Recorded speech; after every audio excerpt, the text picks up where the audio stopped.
Good evening and welcome to the Ozone. We are live from Qdoba here on Rockwell Northwest Expressway. You are watching the Ozone live on Z-Preps. I'm Greg Spencer, alongside as always Josh Helmer and Bob Przybylo of ESPN Sooner Nation. Guys, it is a big week in sports in Oklahoma, and we got a great show tonight. Yeah, absolutely. Of course, everybody knows College Game Day making its return to Norman, Oklahoma this week, or the battle between the Sooners and the Fighting Irish of Notre Dame. So, huge game coming up this weekend, absolutely. It's on ESPN Sooner Nation today at an article, or not really an article, but a list that you came up with, and just exhausting looking at how many kids are going to be there in town Saturday. And I know you've had to contact them all, but tell us about that. Yeah, this might be the biggest recruiting weekend at OU in a long time. I know Stoops has gone on record saying it's the most anticipated home game since Nebraska 12 years ago. And you're just looking at these recruits. It's a list of who's who, and they're coming from all over the country. Mm-hmm. I mean, these are 4, 5-star players, and it should be an electrifying weekend. Just as far as in-state kids are concerned, I'm looking kind of around the list there. There's more unofficials than official. Some of the big in-state names you mentioned earlier: Dominique Alexander, Jordan Evans, Keith Ford, an OU commit. Who did he have an interesting game last week? I saw something on Twitter. I couldn't remember. Maybe I misread it. I'm not for sure. No, Ford had some issues early in the season. He was fumbling a lot, and he got ejected from the very first game. But he's been cruising throughout the rest of the season. He's excited. He's making the flight up from Houston because he's actually going to make his official visit in December. So. Yeah, looking at that list: DeAndre Clark, DJ Ward, Stan Von Taylor, guys that are committed, guys that are thinking about being committed. Justice Hansen as well, one of those guys that OU's still looking at. So basically a who's who of in-state prospects, Texas prospects, and prospects from all over the country will be there for that game in Norman. We're going to take another commercial break, and we'll be back here on the Ozone. We are going to preview the big game after this, live from Qdoba. Everybody's excited about it. Game day is going to be there, 7 o'clock, ABC kickoff. Bob, just keys to the game, in your opinion. Is it simplifying it too much to just say if Damian Williams and Dom Whaley have a big game, the Sooners are going to rout them? Not sure, but I think if OU can run the ball against the Irish, something that no team has really been able to do, I definitely see OU coming out on top. Well, and I think that absolutely is going to be one of the keys in this football game. Notre Dame, now Stanford might beg to differ, but Notre Dame has not allowed a rushing touchdown on the season. The Cardinal probably have a little bit of a beef there, as they thought that they had a rushing touchdown against them. It was ruled otherwise, but so that's a big key in if we want to get simple, turnovers. Can't do what you did against K-State. Can't turn it over 3 times. And, because this is going to be a limited possession game. You hear the Sooners talk about that this week, that they're not going to get the football as much because Notre Dame, similar to what K-State did, they're going to try. Unless they can force turnovers, which they didn't do against Kansas State. Absolutely. And if they can't do that, if they only come up with maybe one and then Notre Dame gets one, we're even in the turnover battle, we're going to have limited possessions, and Notre Dame's going to try and chew that clock and just move the football, run the football. So I think, yes, whoever establishes the run game, whoever wins that battle will win this football game. I think it's absolutely safe to say that Notre Dame does not have the quarterback situation that Kansas State has. So I do think they are very susceptible with their situation, with Tommy Reese and with Everett Golson coming in there off the concussion, not playing last week.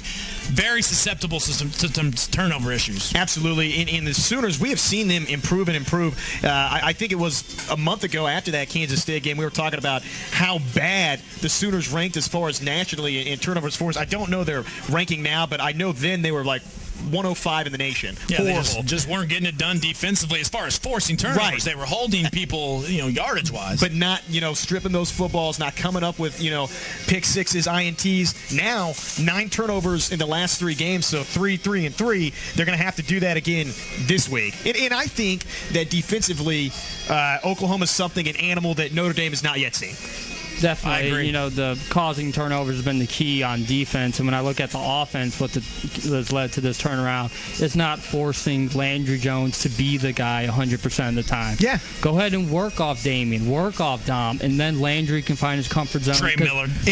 Trey, exactly. I think Landry's going to maybe just kind of settle in the first half, and then he's going to take over in the second half. And I won't spend too much time elaborating on this, but against Kansas State, I think there was an air of, I hate to use this word, but I want an air of cockiness in a way. They held back some of the playbook, thinking that they could just beat K-State by, just running some vanilla stuff to maybe save some of that for, Tech, Texas, on down the line. That's a thing that I don't mean to cut you off. No, that's a thing please. when I hear that excuse sometimes, it drives me nuts when it's against a respectable opponent. Right, absolutely. So if that was the case, which I don't know it is, you always have some speculation, but that should not have been the case against Kansas State. If it was, that's unacceptable. What I think you and I can agree on is that clearly Trey Miller, Damian Williams, guys that were not used enough, so they did hold back at least a little bit in those respects. They've been a lot more involved since then. Now, whether that was holding anything back or not knowing what their identity was they as were a team, capable of, I think they've discovered their identity in the weeks since. A lot of nights in the film room, staying after practice, finding out, and now all of a sudden,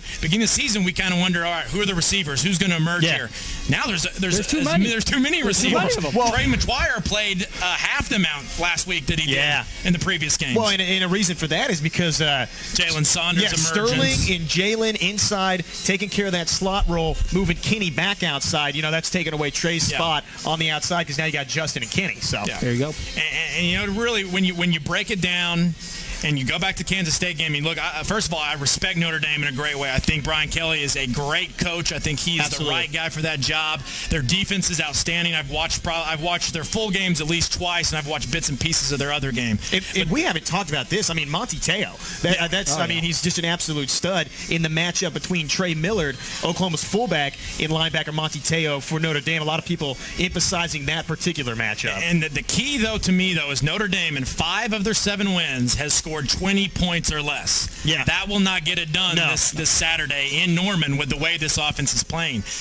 We'll talk about predictions later, but I don't see that being able to be enough. But when it comes to OU, and we talked about what happened in Kansas State, you talk about the improvements they've made offensively, but it boils down to when you're the opponent, I guarantee Brian Kelly respects the heck out of Landry Jones and what he's done. However, I just know, because I've heard other coaches mention it, when they go to the film room and they discuss Oklahoma, they say, if I can get Landry Jones to have happy feet and I can get him in panic mode at times, pressure him, we've got a chance. And Todd McShay said that the other day. I saw on ESPN, and that's the thing that I've agreed with when it comes to the assessment of Landry Jones, whether it's good Landry or bad Landry. Yeah, no, I would echo those thoughts. I think Landry's outstanding. We're gonna actually spend some time and evaluate 1 through 7, the Stoops era quarterbacks here a little bit from now. But no, we talked about it then, and bringing it back up now.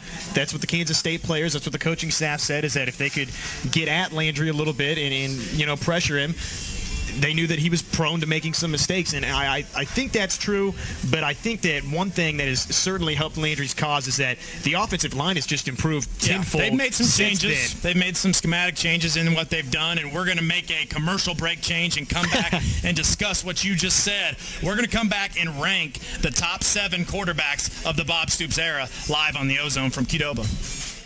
Welcome back to the Ozone. We are live from Qdoba here on Northwest Expressway in Rockwell, and we are now moving on to the portion of the show that I've been waiting for about a week now since we decided to do it. Unfortunately, Trevor Rogers could not be here with us tonight. Preps, sideline reporter, co-sideline guy, camera guy, jack of all trades. He's going to join us next time. But what we are going to do here, all 3 of us, we are going to each give our ratings of there's basically been 7 starting quarterbacks in the Bob Stoops era since 1999. And we're going to take a look at them, talk about them a little bit. Let's kick things off. Let's give Bob a chance. Do you want to just run down your list and your opinion? Let's go. Each of us give our top 7, and then we'll discuss it from there. I starts with Josh Heupel. Whenever Josh was there at quarterback, I never felt like OU didn't stand a chance. He didn't always put up the huge numbers, but he was in so much control of the game. He had so much control of the offense. And, of course, he had that magical season that led to the national championship, so that doesn't hurt. But he was just a guy that just came out of nowhere. Nobody knew about him junior college, and he was just way better than I ever thought he could possibly be. The interesting thing about Heupel, before you go on to your next guy, actually had better stats as a junior in '99 than he did in his Heisman runner-up national championship season. Had about 200 more yards, completed 44 more passes, had 13 more touchdowns, and only one more interception. But somehow his efficiency rating was 1 point lower. Go figure on that one. He did kind of peak in the 2000 season toward the middle of it, and he kind of limped to the finish line, but he got him And through. that defense was so good that he got him through Yeah. the championship, and then in the national championship, he let the defense and Quentin Griffin go. What about your number him. two? Number two guy, the Stoops era. I'll go with Bradford. I didn't get to see him as much live and in person, but he, obviously, Heisman Trophy and another magical season with Bradford. And he was just another guy that you felt like OU was always in it if he was a quarterback. And you saw what happened when he got injured, so you start to understand the value that he brought to the team. In 2 years as starting quarterback, obviously was very effective. Came back to that third year and had the injury problems in Landry's freshman season. 86 touchdowns and 16 interceptions. Just phenomenal. Unbelievable. Number three. And go with Jason White. I would love to think what would have happened if those injuries never occurred, but that's part of the game. And even though, even with all those injuries, he was able to bounce back in 2003, 2004. Those were a couple amazing seasons. And it's actually when I was at OU, so it kind of feels a little more special to me. But, it's just too bad what happened with his knees. A guy that spent one more year on the campus of OU than I did. 6 years in Norman and only started for parts of three. Started some in 2001, had that knee injury. Nate Hibble took over. But just absolutely great, 75 touchdowns and 19 interceptions in his 2 years as starter. What about your next one? Go Mr. Jones, although this is still subject to change, and something my fellow writer Brandon Chapman brought up today is great article, by the way. Is Saturday a chance for Landry to improve his legacy and cement it? Is a win against the Irish, and then that could propel the Sooners to the national championship game. Will this kind of change people's minds when it comes to Landry? Yeah, and chances are, Josh, there will not be another quarterback to come into Norman and put up the career numbers that Landry has, and that's the dynamic and the argument with him is he's creating unbreakable records because the chances of a guy starting 4 years for OU, it just doesn't happen very often. Well, and throwing the football the way he has. So. Number five, Bob. I'll go ahead and go Nate Hibble. He was in a tough spot. How do you follow national championship quarterback like Josh Heupel? But he did the best. He got the best out of his ability. And people forget he led OU to a Rose Bowl victory. Yeah, that's true. Had a very good end to his senior season. So his statistics don't blow you away. Nope. Never threw for more than 2,500, just a little over 2,500 yards in his 2 seasons. 24 touchdowns as a senior, but won the Rose Bowl MVP as well. Yeah. So number 6. We'll go with Paul Thompson. I was a huge fan of Thompson. I wanted him over Bomar from day one. I took a lot of heat when I was writing for the student paper saying we got him over Bomar from day one, and then he lost his job. No, he shouldn't have lost his job. I've been a big Thompson fan, and I'm glad he's had success post-college. I'll talk more about that next, but I'm assuming wrapping it up is number 7, Rep Bomar. You would think so. Being the final piece to the puzzle. He just rubbed me the wrong way. He's matured as a man greatly ever since his college days, but his days at OU, I don't know. The less said, the better for me. Josh, I'll let you take over here. Go ahead and rank him down. We'll talk about him as we go. Okay, I have Sam Bradford number 1 on my list. The Heisman winner, Sam, everything he meant. We'll get into it a little bit more. Number 2, I've got Josh Heupel.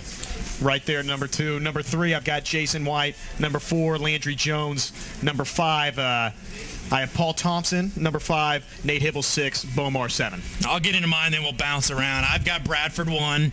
I just don't think we'll just go ahead and discuss them as we go. Bradford 1, the statistics in those 2 seasons are just phenomenal. He's probably a DeMarco Murray injury away from also having a national championship. Absolutely. Ring. That's a good possibility.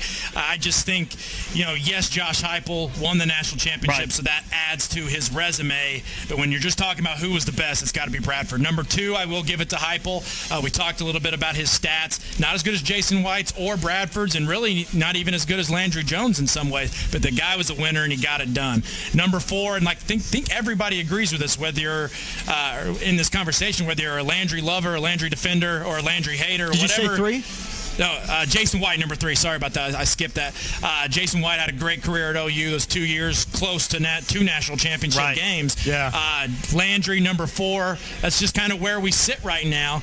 I do think if they win out, And even if they don't get to a national championship game, you start to maybe think about seeing if he's 2 or 3. He's at least in the discussion if they win out. Number 5, I'm going to surprise you guys here because both of you guys ranked him number 7, and I don't see it that way. Rhett Bomar is my number 5 quarterback of the Stoops era.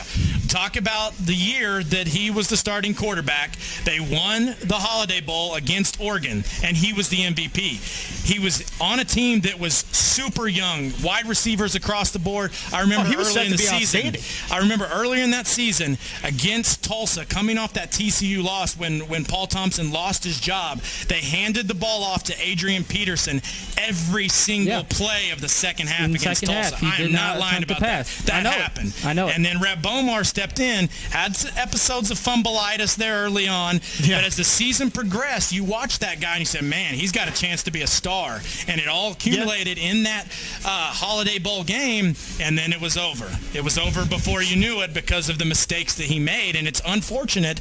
But when you talk about him, I don't think you can question that his talent is in the top 5 of those quarterbacks. He's more talented than Hibble or Thompson, and debatably more than a couple of the other guys. Oh, yeah, talent-wise, no question.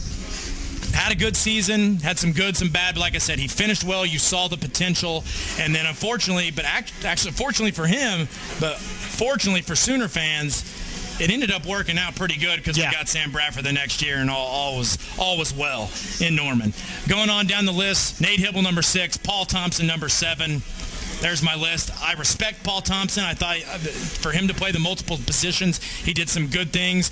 But for that team, I just never really was that impressed with him as a quarterback. He had his moments, but I just he's number 7 to me. And I have to disagree just off the simple fact of what he was able to lead that team to. Won that Big 12 championship. It was crazy how they came back with that season. So I give him a lot of points there. And it really, Greg and Bob, I think it comes down to how do you want to evaluate this list. Right. Do you do it statistically, talent-based? And I think that's the reason you see the differences in our list. Yeah, is the way you gotta weigh different things in your arguments. So are we going achievement-based? Because I seriously consider putting Hype up number 1 just because he did, get that national title belt. So, you consider those things, but ultimately I think Sam Bradford, if you just look strictly at a talent standpoint, and you mix in accomplishments as well, I think Sam was probably far and away the best quarterback that has played here in the Stoops era, but we'll see. I also agree with you guys. I think Landry has a chance to move up that ladder as this season goes on. Obviously, 6 games still left, and 7 technically, with the bowl game. So it would be an interesting twist to the Landry Jones story of these last 4 years for him to win out and do something special. Yeah, that's the one final thought from Bob before we go to commercial. One more point for Heupel, and I'm just going to say change the perception of the program. Absolutely. From a running program to a passing program, and you look at the receivers he did it with. Curtis Fagan, Antoine Savage, Josh Norman. Yeah. I don't know if I don't think they'd see the field this weekend. Exactly. Yeah, you never know. It changed the culture of this program. Another thing, got OU back to prominence. So, good point. A reason to boost him up a little bit. Interesting conversation. We could talk about it and on. Bob, thanks again for joining us again. Be sure to check out ESPN Sooner Nation. We're going to come back with Michael Kinney of the Norman Transcript talking Thunder Hoops after this on the Ozone. Welcome back to the Ozone. We are live from Qdoba on Northwest Expressway in Rockwell. I'm Greg Spencer, Josh Helmer. Alongside me, as always, now joining us, Michael Kinney, the man, the myth, the legend from the Norman Transcript. How you doing today, Michael? I'm doing outstanding, especially with that opening. I love legend and myth put together at the same time. It's a great combination. And in reference to you, right? Yes, and Mike Kinney's name in there also. It helps it out just a little bit more. Well, Michael, obviously, you're excited about this game this Saturday. Just give you a quick opportunity. You're right about the Sooners as well. Just kind of give us some of the keys to the game before we start talking about the Thunder.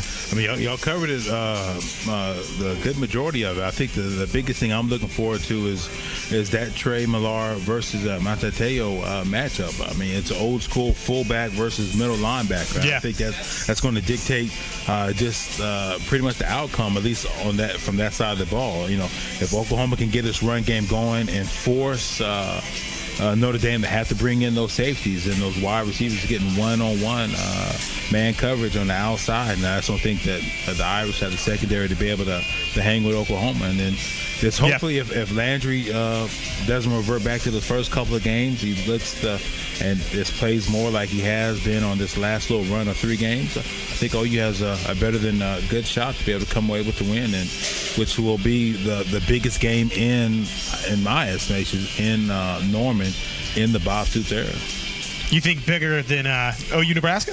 And we've been having this discussion for the past 3 days, and I remember I'm Nebraska, chomping at the bit right now. I know when Nebraska came, that was huge. And now I think this, as far as the legacy and what it meant to not just the Big 12 and the national titles hunt, that was huge. But as far as overall, let me take that back. As far as overall hype, it's hard to get past 2008 when Texas Tech came in, because that was this huge, so much is going on. It seems like a lot of people aren't talking about that game this week. A lot of people are kind of forgetting it. But I was actually surprised at the beginning of the week when Stoops said it's the biggest game since 2000. I think that was his way to actually not have to call out the fans like he did last time. See, because I'm sorry, but we talked about this on Facebook. Right. The 2000 Nebraska game was something that just doesn't happen very often. The town shut down that night after the game, and it was just there was so much to that game that you can't take and put into this. It's going to be a great atmosphere. It's going to be a great game, but in my opinion, there will never be a game that will touch that 2000 Nebraska game. The only reason I would say this is close is because when you have OU Nebraska, first of all, that's rivals. That's always, but that's 2 states. When you bring in the added addition of Notre Dame, which is country worldwide, just because of the Notre Dame fans, it just brings in a different element.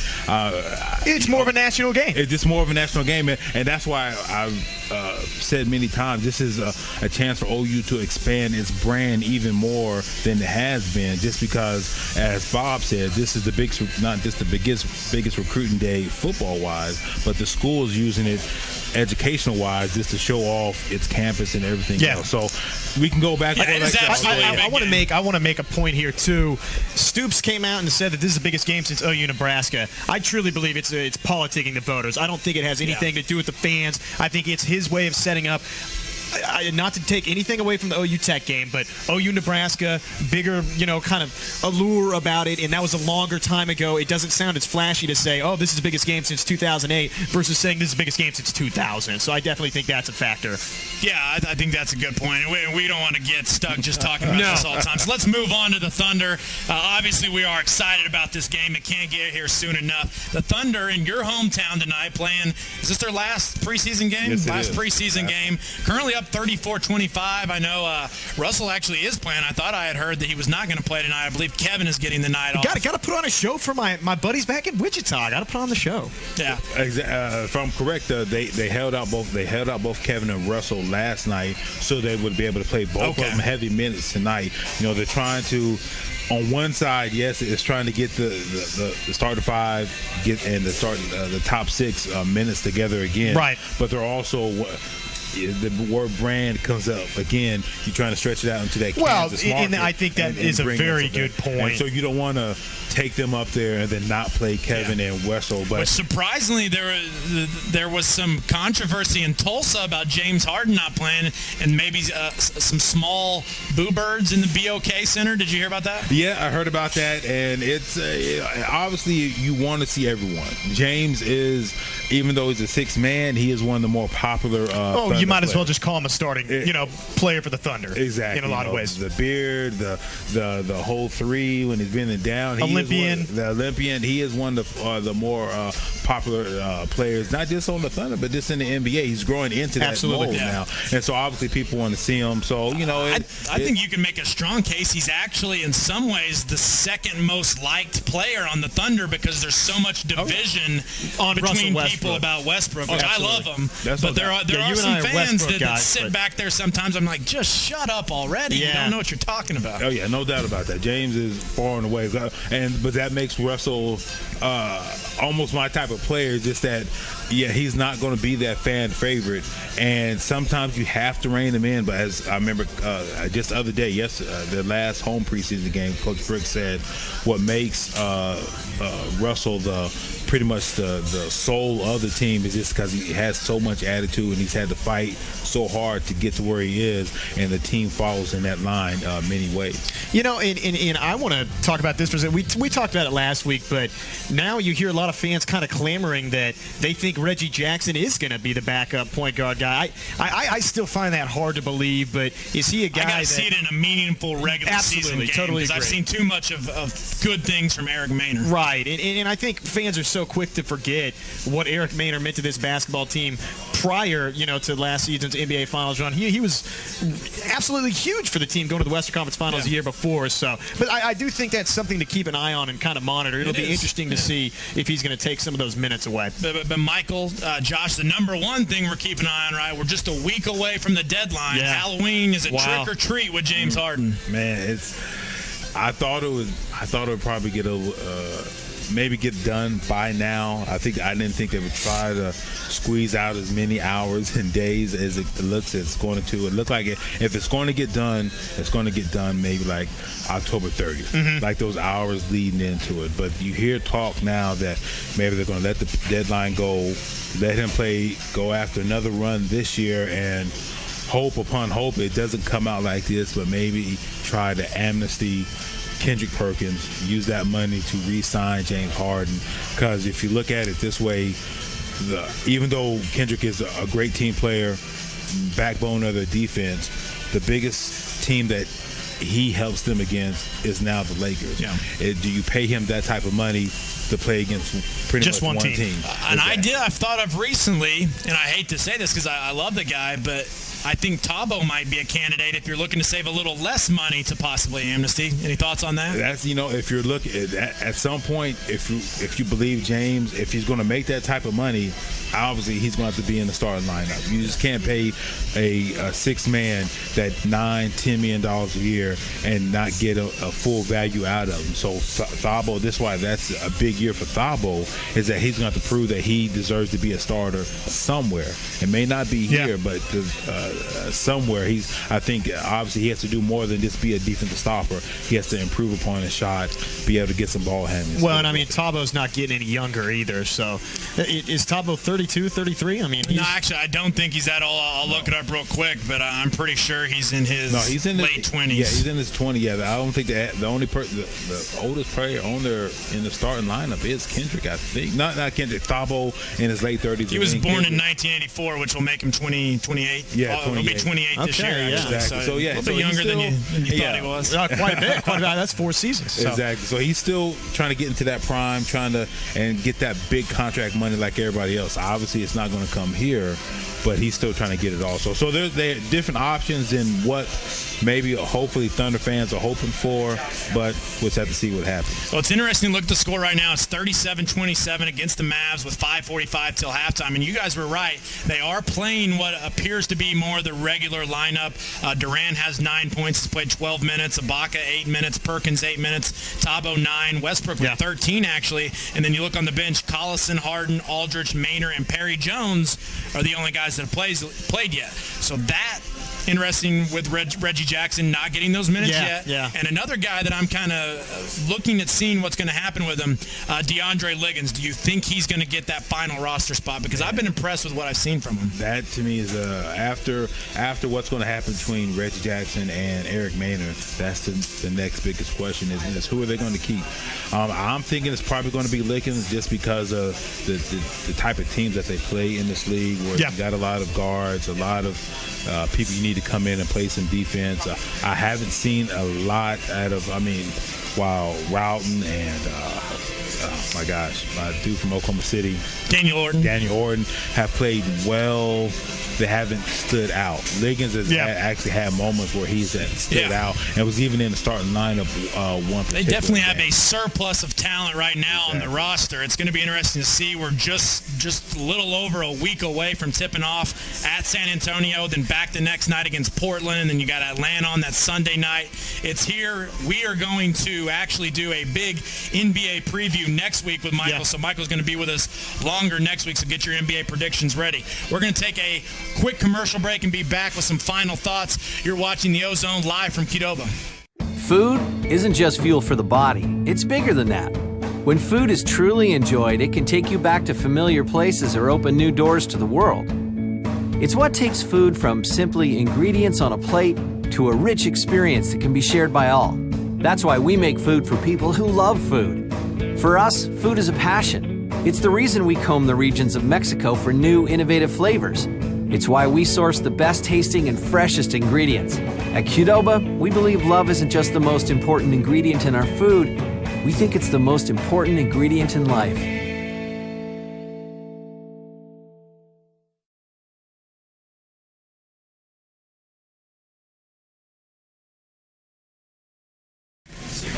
Welcome back to the Ozone. We are live from Qdoba, about to wrap things up here on Northwest Expressway in Rockwell. It's been a great show, and a director's cut edition, really, you might say, nearing in on an hour here with Michael Kinney of the Norman's Transcript. Let's go through quickly, just to recap where we're at, Josh. I don't know if you've checked the standings. I don't think I want to. You went 2-4 last week. I went 4-2. So now we stand at 12-12 and 10-14 on the season. I'd like plenty of time to go. Yeah. Special thank you to Coach Gower and Deer Creek for not kneeling the football 3 times to kicking a field goal, and thank you A&M for totally Johnny the not as good at football man as I thought he was. Looking at the pick six this week, our guest, actually Carson went 3-3 last week. He was our guest. This time Michael's going to jump in here with us. Guthrie and McGinnis, battle of the undefeateds. Michael, you're up first. I'm going to go Guthrie. You know, obviously old school, lot of tradition behind them, and they've been playing well this year. Josh, you're up next. Yeah, I'm going to go with Guthrie as well. I think they'll find a way to get it done, but I'm sorry, Guthrie. Probably not a good sign for me picking you right now. I'm going to go opposite. McGinnis, it's at McGinnis. McGinnis is playing well. I'm taking McGinnis.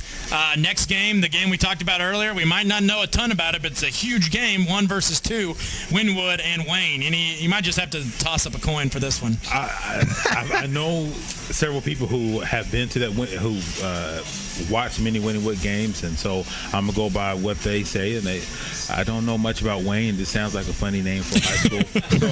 So I'm just going to go Wynwood. Josh? Well, it's gonna be Wynwood. I mean, come on now. Is it Wynwood or Wynwood? I've heard both. It sounds better when I say Wynwood. So I'm just gonna go either way, yeah. Until somebody stops us and corrects us. Yeah, someone stops him in the street. So who was your pick? I'm going Wynwood. Same thing, Wynwood. However you'd like me to say. I'm going to go with Wynwood as well. Next game, the big one. OU's favored by 10 right now, so we got to keep that in consideration when we make this pick. Michael, you're up. I got OU 35-20. I think that they have too much offense and a better defense with the return of Stacy McGee. They're starting to hit on all cylinders. I think this is a different team than what the Irish have faced all year. Josh.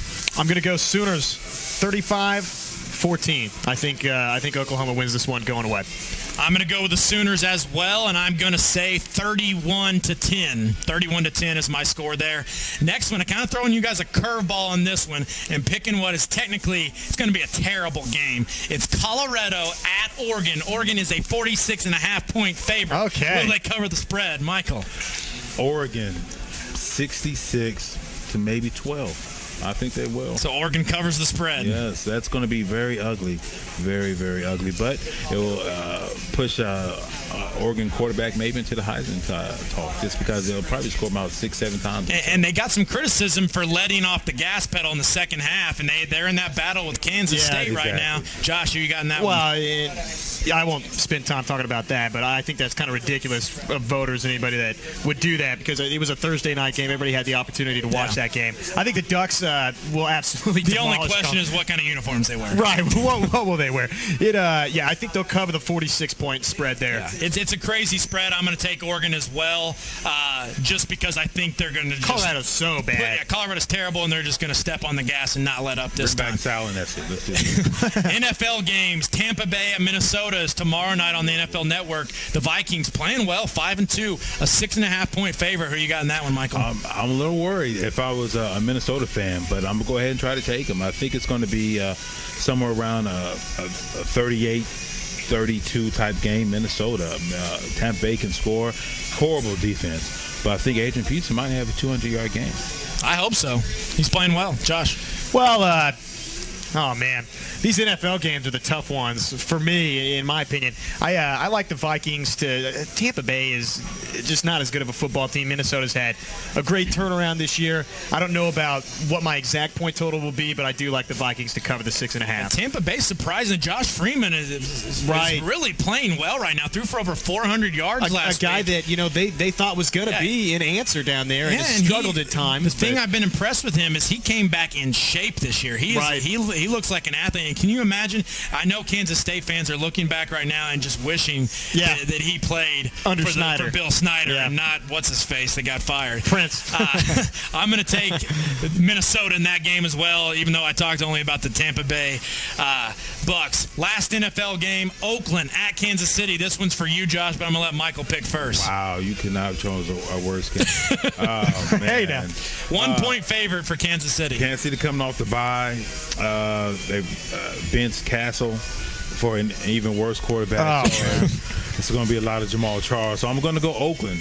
I wish there was no point spread at all, but I'll say somewhere around 28-24. Michael, let me educate you on the Chiefs. We don't lose to Oakland at home, baby. Chiefs are going to win this football game. I don't know what the score is going to be. I'll say 28-24. A healthy dose of Jamal Charles takes it home for the Chiefs. I think you're going to see a healthy dose of Charles and Darren McFadden on the other side. Yeah. I think Oakland wins a close one. And that's going to do it for this show. We don't have time for final thoughts tonight. The only final thought you need is it's going to be a great game. World Series going Predictions on right now. World Series, guys. I'm taking the Tigers because I hate the Giants.